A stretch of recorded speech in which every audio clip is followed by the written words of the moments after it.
Hey everybody, this is Mike with the One Stop Co-op Shop, and today I'm stepping away from board games to review an anime season I finished recently, and that's the first season of Frieren, Beyond Journey's End. Frieren is a fantasy adventure series that follows around a basically immortal elf wizard who worked with a team of other heroes to defeat a demon king previously in the world they're in, but instead of those older adventures, the series focuses on what she does decades and decades later when she's facing the fact that her friends from the adventuring party are passing away and she's meeting new people and kind of examining relationships in general. So let's discuss 5 key things that stood out to me for this first season. And disclaimer that I watched all of this on Crunchyroll. I watched it with a mixture of English dubbing and subtitles, and I have not read any of the manga that the anime is based on. So for my number 5 point, I'm focusing on the battles and the combat in the show, and this is a bit of a mix for my taste. First of all, the show is not really an action-focused show, at least for this first season, especially in the first half of the show. There's very little combat at all, and what is there tends to be over very quickly. That's one of the sort of key ideas of the series, that the main characters are incredibly overpowered in most situations,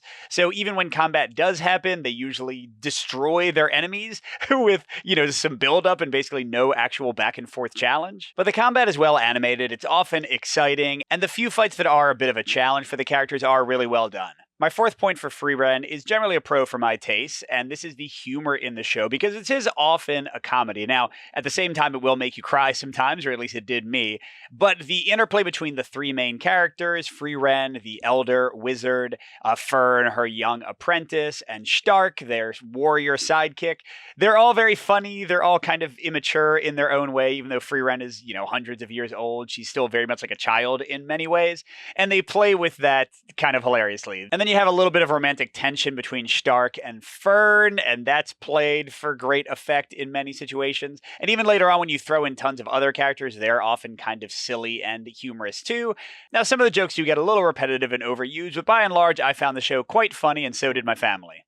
Now, my number 3 point for Frieren is potentially the biggest one to mention in this first season, and that's the Magic Tournament arc. In the latter half of the series, basically Frieren and Fern have to go into this sort of magical tournament challenge to try to win these mage status titles, and it's a little bit weird. So first of all, it is 11 out of the 28 episodes, and only 3 of them really feel like, at least to me, that they match the rest of the show. They also throw in a billion characters, seriously, at least 10 to 12 new characters that you're supposed to care about in the course of, 2 episodes. They stick the landing with some of them. Some of them feel developed and interesting by the end of these 11 episodes. Many of the other ones, I still feel like I know nothing about them except for the most broad stroke stereotypes. Now, don't get me wrong, I know this is just the first season. I'm sure the manga digs into this a lot more. I'm sure these characters matter a lot more, and the world building that happens here, which is pretty interesting in this arc, that I'm sure is going to pay dividends in the second season.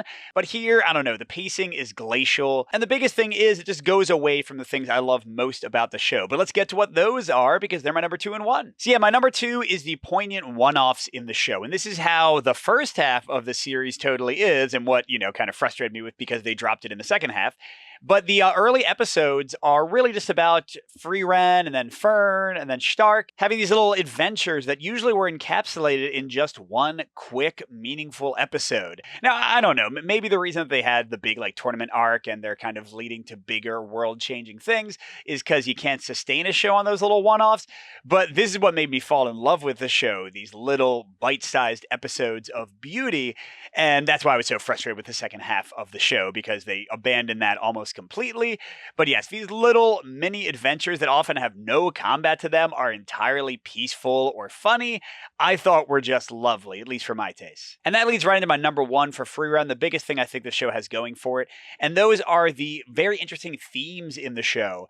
The themes of aging, of time passing, of what friendship means and what love means as time goes on, because Frieren is this character who's looking at people that she cares about, or does she care about them? How does she actually feel about them? But watching them get older, watching them pass away, watching them leave her. And I feel like a lot of anime and a lot of media in general doesn't grapple with aging and time and these things.